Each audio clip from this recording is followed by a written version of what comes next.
Pifaliana mandrakariva ry mpiara-mianatra ny lesona sekoly sabata no iaonana indray aminao amin'ity androany ity. Manana loha hevitra lehibe isika teny amin'ny hoe ny fanomezam-pahasoava. Ho resahantsika miaraka eto zany tinikay zany ka de miarahaba anao ary misaotra anao amin'ny fanarahana izao taridalana izao. De tinonona indray ny fiadanany tompo aminao sy ny ankonanao. Miarahaba ihany koa ny namako eto izay miaraka mandrindra, miaraka mantanteraka, miaraka manafana izao dinidinika fiarahana mianatra ny lesona sekoly sabata izao. Milohan'ny arahantsika mandinika nefa dia andeha hivavaka isika mangataka namako antsika mivavaka. Miaraka hivavaka isika. Rainay tsara sy masina indrindra izay ny an-danitro. Ankasitraka ny amin'ny fitantananao. Ka mbola tody eto indray izahay afaka hiara-hianatra ny teninao. Midera sy laza ny voninahitra dia sandratray ho anao irery ihany amin'izany. Ary ankehitriny dia maniry izahay ny famindramponao hamela ny heloka sy ny tsy fahatanterana rehetra. Ary aoka ny fanahinao masina no nokatra ny fosiny sainay raha hianatra izao teninao izao izahay. Ka ianao mihitsy no hiteny ary ianao no hanazava ny sainay azahoanay mahatakatra ny tenao ambara. Dia manatreza ao fotoana izao ary mitahiny mpiara-mianatra tsiraray avy ankehitriny. Fatononay ny vavaka amin'ny anaran'i Jesosy. Amen. Ry mpiara-mianatra namana, resaka momba amin'ity fanomezam-pahasoavana ity isika. Ary ho zaraintsika ho telo lehibe ny tiniky fanaovantsika. Dia ny voalohany amin'ny hoe ny fanomezam-pahasoavana ara-panahy. No resahantsika eo ilay singa izay mampiray an'ilay fanomezam-pahasoavana. Ary ny hamaranantsika azy dia raha trandratsika dia hijery fanomezam-pahasoavana manokana izay tena azo lazaina hoe zava-dehibe eo amin'ny fiainan'ny fiangonana isika. Mbola ao anatin'ny ao an-tsain'i Paoly foana ny olana mombany amin'ity fisaratsarahana am-piangonana ity. Olana ngeza-be izy io. Ary tarihan'i Paoly fa tokony hanana firaisana ihany isika. Tokony ny mazatra dia misy ny andininy natao tadidiana. Dia andeha ho ataontsika izany ao amin'ny Korintiana voalohany toko fahaefatra ambin'ny folo ka ny andininy voalohany manao hoe miezaha mitady fitiavana nefa maniry fatratra ny zava-panahy indrindra fa ny haminany. Zava-dehibe zany ty resahan'ny Paoly ty ary izay sady no mitarika antsika hitony ho any amin'ilay andininy rahantsika androany amin'ny Korintiana voalohany toko faharoa ambin'ny folo. Korintiana voalohany toko faharoa ambin'ny folo ka ny andininy voalohany. Hoy Paoly, hoy ny ten'Andriamanitra, ary ny amin'ny zava-panahy ry rahalahy dia tsy tiako tsy ho fantatrareo. Mizara telo le diniky fanaovantsika eto dia ny fanomezana pahasoavana ara-panahy ho resahantsika izany, ilay singa mampiray ary fanomezana pahasoavana manokana. Fa ho tarehintsika ilay teny hoe ary ny amin'ny zava-panahy rahalahy dia tsy tiako tsy ho fantatrareo. Inona moa ty zava-panahy tian'ny Paoly resahana ity satria ny zavatra nisy mbola tao anatin'ny sain'ny Paoly hatrany hatrany ny olana momba ny fisaratsarana teo anivon'ny fiangonana. Ka nolazain'i Paoly dia mialoha fa firaisana amin'ny Kristy ihany no vahaolana amin'ny fisaratsarahantsaina. Kanefa na izany na tsy izany aza dia taritin'ny Paoly isika tamin'ny alalan'ny lesona fa hoe ny fiangonana anie dia tahaka ny tenan'ny olombelona anankiray. Misy ratsambatana maro samihafa kanefa samy manana ny andraikiny ny tsirairay avy anatin'izay ratsambatana izay. Dia tahaka izay koa ny fiangonana zarazaraina ho samihafa ny fanomezam-pahasoavana eo anivon'ny fiangonana. Kanefa ny zavatra anankiray ny resahan'ny Paoly dia resaka amin'ity hoe zava-panahy ity izy. Inona io zava-panahy ny resahan'ny Paoly io? Eo amin'ny andininy fahaefatra hatramin'ny fahaenina dia izao ny anambarany azy. Zarazaraina ho samihafa hozy izy ny fanomezam-pahasoavana nefa ny fanahy dia iray ihany. Ary zarazaraina ho samihafa ny fanompona nefa ny tompo dia iray ihany. Ary zarazaraina ho samihafa ny asa nefa Andriamanitra dia iray ihany izay miasa ny zavatra rehetra amin'ny olona rehetra. Izany hoe eto izany dia milaza izy ny amin'ny hoe fanompona, ny asa. Ireo izany ilay teneny hoe ary ny fahatelo dia ny asa fanompona. Ireo izany ilay hoe zava-panahy tiany asongadina eto. Fa eo amin'ny andininy Fahatelo izy de ohatrany misy filazana koa mampafantatra anareo a fa tsy misy olona ampitenen'ny fanahin'Andriamanitra ka manao hoe voaozona Jesosy ary tsy misy mahay manaiky hoe Jesosy no tompo raha tsy amin'ny fanahy masina. Tiany Paoly resahana zany de zao ny fanomezam-pahasoavan'ny finoana nataony mitarika voalohany amin'ny fanomezam-pahasoavana rehetra ny finoana. Ina moa le finoana? Ny finoana fa Jesosy tompo no mpamonjy atsika. Ho andry zareo teo ambony zareo Romanina de iverina fa fikomina tanteraka amin'ny fahefana Romanina ny fanekena ho an'i Jesosy ho tompo sy mpamonjy satria ny antony ry zareo nanana ny Kaisara ho tompony tamin'izay fotoana zay. Ary zay zavatra zay no zava-panantiny resahan'i Paoly zany eto de le hoe lay fanomezam-pahasoavana nahoana tokoa moa Andriamanitra nanome fanomezam-pahasoavana samy hafa ho an'ny olona amin'ny fiangonana. Nomen'Andriamanitra zay fanomezam-pahasoavana zay ho fampitomboana na hoe ho tombontsoan'ny fiangonana. Zany hoe Andriamanitra ihany zany mahalala ny amin'ireo zay olona afaka mampiasa fanomezam-pahasoavana manokana mba hanatrarana ny tanjona. Ianao zany zao raha oharina amintsika zao zany de samy manana ny anazy. Ianao manana fanomezam-pahasoavana anankiray nomen'Andriamanitra anao iny a hanatrarana ny tanjona ho amin'iny fanomezam-pahasoavana zay nomeny anao iny ho amin'ny finoana ohatra ho araka ny voalaza eto. Zay zany le fanomezam-pahasoavana ara-panahy zany zay. Zay. Zany hoe fanomezam-pahasoavana nomen'Andriamanitra ny tsirairay avy araka zay omeny tompo azy. De fanontaniana mipetraka hoe inona moa zany no azo lazaina hoe tena tanjona tiako resahana kely. Inona ny tena tanjona le fanomezam-pahasoavana nomen'Andriamanitra antsika zay ny fanahy masina nanome azy? Inona ny tanjon'izy io?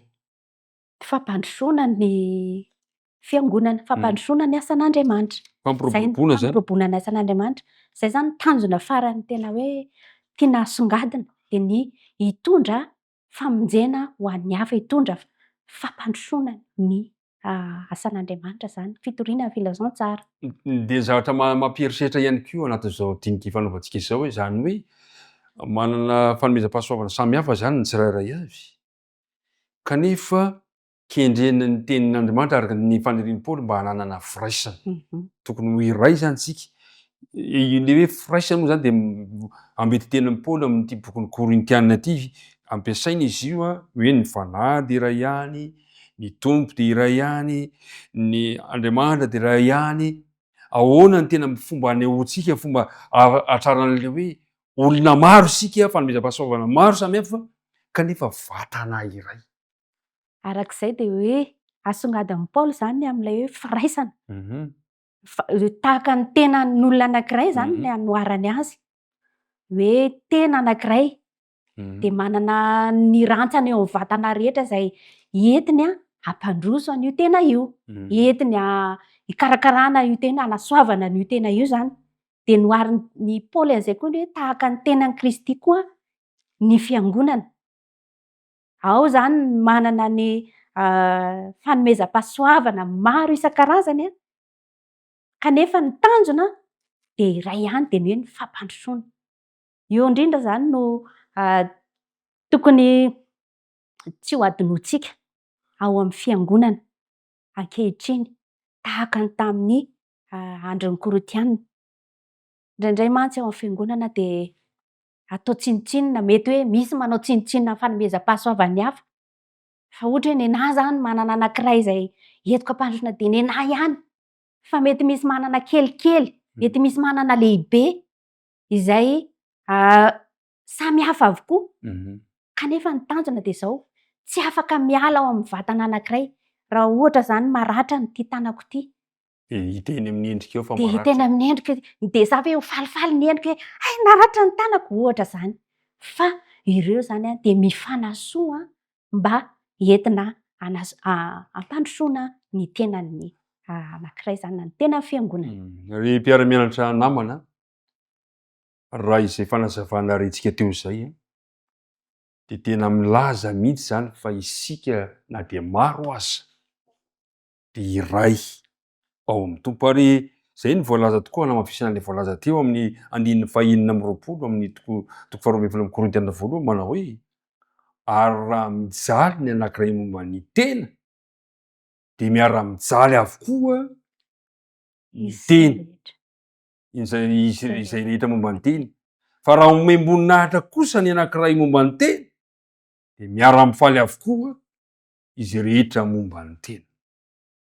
Io zany tena toe-tsaina tokony volenao amin'ny fiangonana zay toe-tsaina zay mifahatsapana hoe isika retony na de ao anatin'ny fahasamihafana azy ary tsisy mitovy moa na iray azy na ny fanomezam-pahasoavany tsirairay avy tsisy mitovy kanefa na de ao anatin'izay fahasamihafana zay aza de nokendrena kosa omenanao ny fanomezam-pahasoavanao ampiroboroboana ny firaisana eo anivony fiangonana zay nametran'Andriamanitra zany hoe tokony aneny toetran'Andriamanitra zany isika rehetrarehetra. Ino moa toetran'Andriamanitra? Le Andriamanitra telo zay ray manahoana le toetran'Andriamanitra telo zay ray? Personne telo samy manana izy nefa manahoana izy ireo?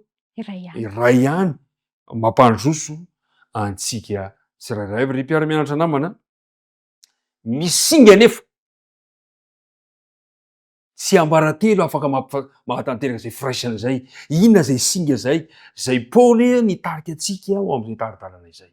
Eo amin'ny toko 12 ihany eo amin'ny 1:30 de ozy izy hoe nefa maniry fatratra ny fanomezam-pahasoavana lehibe indrindra ary indro zay lalana tsara indrindra no atoroko anareo. Io zany lay singa anankiray lalana tsara indrindra. De io lalana tsara indrindra io tohizany io ao amin'ny Korotianina 1:7 izay milaza manasongadina ny amin'ny fitiavana. Izay zany ny singa ahatsara ireo fanomezam-pahasoavana ireo. Tsy tanteraka nefa io raha tsy eo ilay fanahy masina. Manana ny fanahy masina isika. Ahatanteraka atsika mba hisehoan'izay fitiavana izay.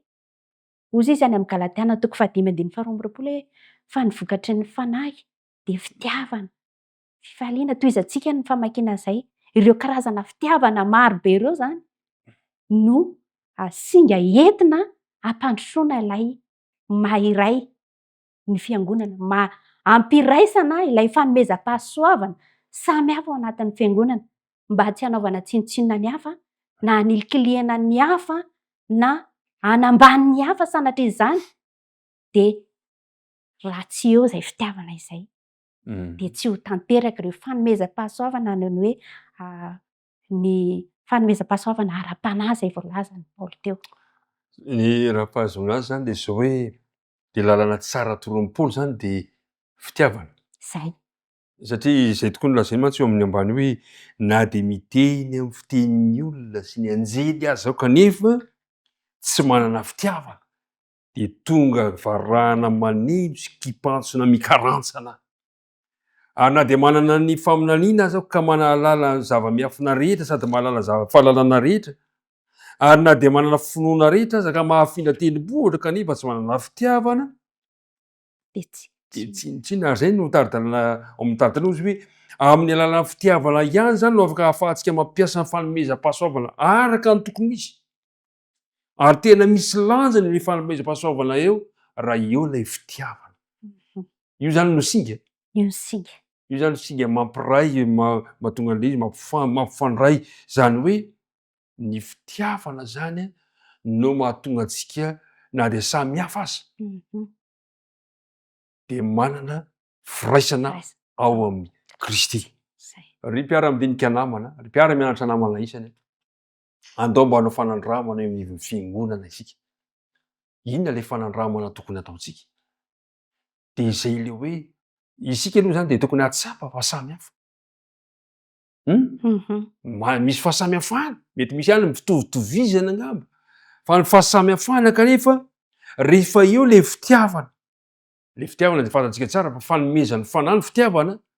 Rehefa eo le fitiavana de mahay mifandray amin'ny zavatra rehetrarehetra isika ka dia zao andao hanao fanandramana ny amin'izany isika ny amin'ny hoe fitiavana satria raha tsy misy ny fitiavana tsy misy vidiny ny zavatra rehetra mifanipaka tahaka ny valalahan-karona isika menakavy raha tsy eo ny fitiavana. Ary isaotra antsika Andriamanitra satria nasehony amin'ny alalan'ity tenantsika ity, fantatsika tsara fa tena mahay miara-miasa ny taova rehetrarehetra amin'ny vatantenantsika reo, na ny anatiny na ny ivelany. Raha misy marary ny any anatiny any de mivoaka ety ivelany le problème. Misy zavatra tsy mety ety ivelany, marary hatrany anaty. Tena tokony zay ny fiainantsika anivon'ny fiangonana. Ary zay le lalana tsara napitraky Paoly le hoe manoro lalana tsara ho anareo aho de le fitiavana izay hidirantsika le fizarana fahatelo ny am'ty diniky fanaovantsika ity de le am'le fanomezam-pahasoavana manokana. Izy ty koa manahirana ihany izy ty de ny amin'ny hoe ny amin'ny fitenenana amin'ny fiteny samihafa. Ahoana tokoa moa izy io satria fanomezam-pahasoavana nomeny izy io. Andeny manasa anareo manokatra amin'ny filazantsara Marka 5:40. Marka 5:40 ka ny 7:10. Izao ny voalazany. Ary zao famantarana izao no anaraka izay mino. Amoaka demonia amin'ny anarako izy, iteny amin'ny fiteny zay tsy mbola hainy izy. Iteny amin'ny fiteny zay mbola hainy izy. De eo amin'ny Asan'ny Apôstôly 2:2. Asan'ny Apôstôly 2:2 ka ny 9:1 sy ny manaraka. Fantatsika tsara zavatra antrano fa rehefa tonga ny andro Pentekosta teo amin'ny fitoerana ray izy rehetra. Ary nisy feo tonga tampoka avy tany an-danitra toy ny rivotra mifofofoka nanenika ilay tranon'ny angonana. Ary nisy lela maro mitarihina afo niseho tampoka izay nizarazara nipetraka toy n'izy rehetra isan'olona. De samy feno ny fanahy masina izy rehetra ka niteny tamin'ny fiteny maro samihafa araka nampitenenan'ny fanahy azy. Ary nisy Jiosy mpivavaka tsara nitoetra tany Jerosalema avy tany firena samihafa rehetra ambany lanitra. Ary no reza ny feo zany de niangona ny olona maro ka verevitra fa samy nare azy ireo tamin'ny fiteniny avy izy rehetra. De talanjona sady gaga izy rehetra ka nanao hoe indreo tsy Galalianina va ireo rehetra miteny ireo? Ka ahoana no anesantsika amin'ny fitenitsika avy amin'izay nahabe atsika? Diny 2:12. Dia talanjona izy rehetra ka nianahana sady niresaka hoe ahoana ny tokony hevitra zany? De andeha ho jerevantsika farany amin'ny Asan'ny Apôstôly 7:10. 7 ka ny 2:20 sy ny manaraka.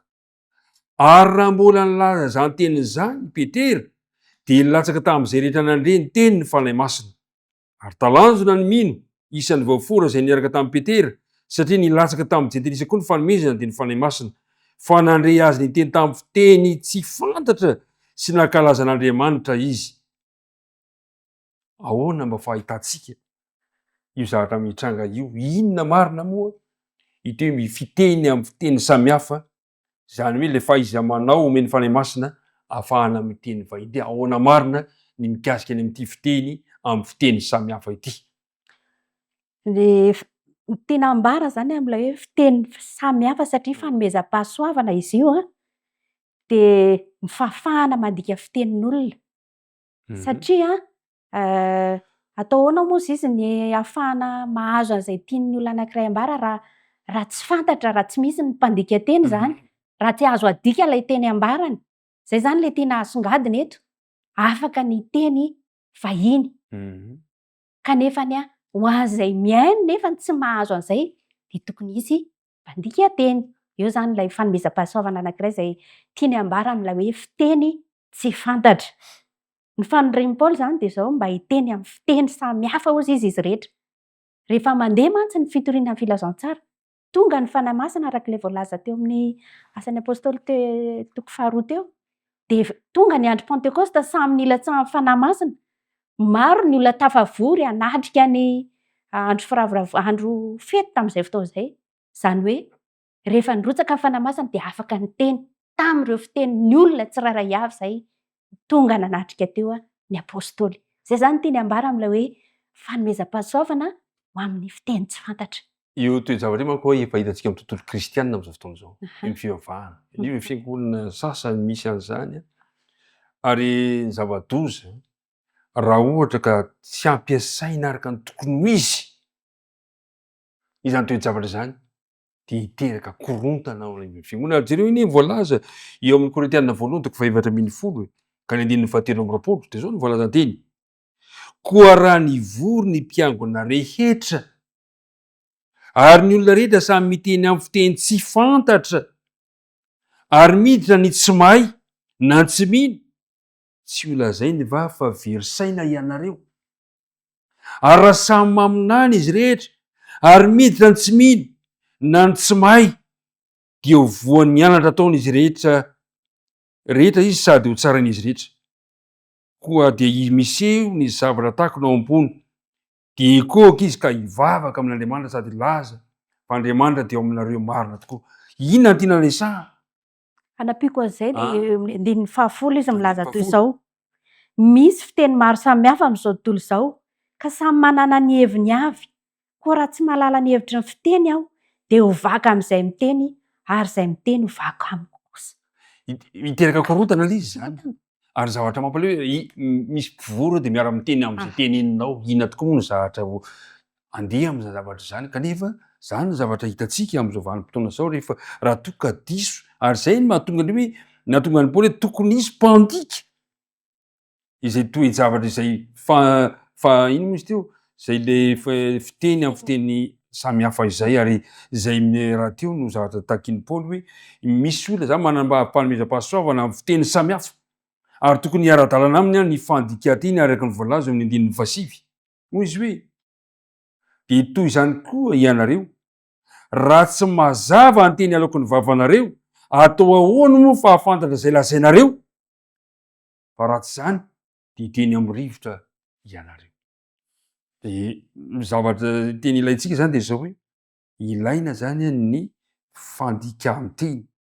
Ilaina zany eo amin'ny andininy fahatelo ambin'ny folo de zao no lazainy: koa aoka izay miteny amin'ny fiteny tsy fantatra angataka mba hahay andika teny ihany ko. Zava-dehibe zany zay lazain'ny Paoly zay ry zavatra tokony hodinihana akaiky satria lasa misy korontana eo anivon'ny fiangonana. Ny tanjona de le hisian'ny filaminana sy firindrana mandrakariva ao amin'ny fiangonana. Ary izay zany no antony ilana ny ho anahy manokana zao de hoe tena fanomezam-pahasoavana ilay fahaizana miteny vahiny araky ny ambarasoratra masina eto. Tokony zay zany zavatra misy am'izao fotoana zao satria tena ilaina zay zavatra zay. Ry tombotsoa antsika ny manana an'ity Korintianina voalohany toko faha 7 ity mikasika ny amin'ilay hoe fandika-teny. De zay ny voalaza amin'ny andininy faha 7 mantsy. Zao ny voalazany: raha misy miteny amin'ny fiteny tsy fantatra de avelao ho roa na telo. Zany telo zany rehefa mafy iny zany ny tabataba ao anatin'izany.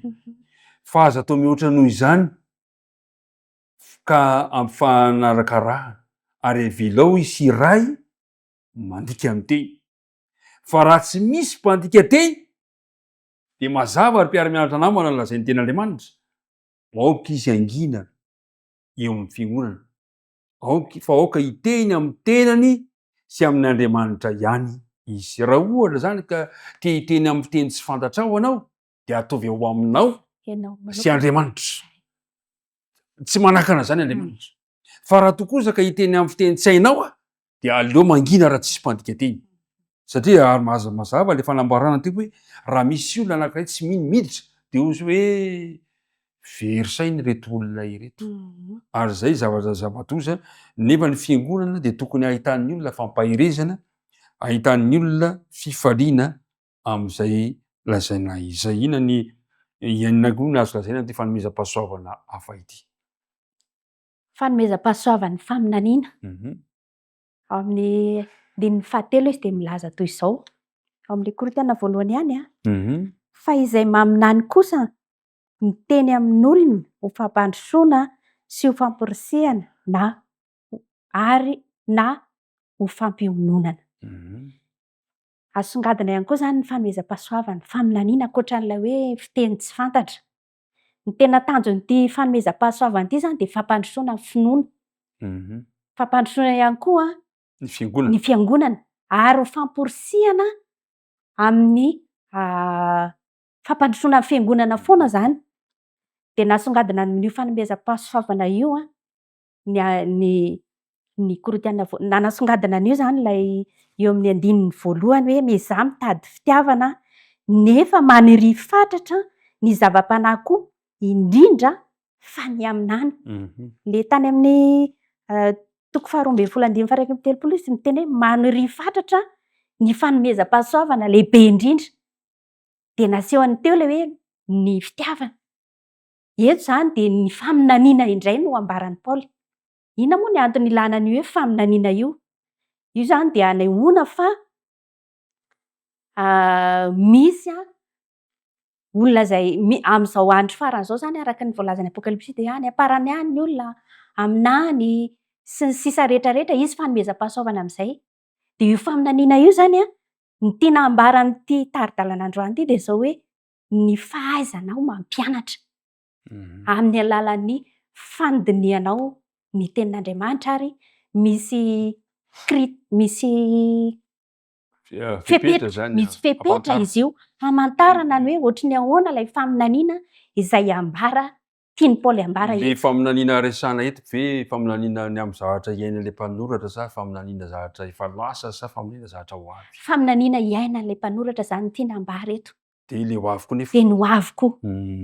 Zava-dehibe ry mpiara-mianatra zany ty fanomezam-pahasoavan'ny faminaniana ity kanefa mila mitandrina satria amin'izao fotoana izao dia efa betsaka mametraka ny tenany ho mpaminany. Tsy ratsy akory zany, tsy ratsy anie zany, zava-dehibe zany maniry zava-panahy indrindra ny haminany.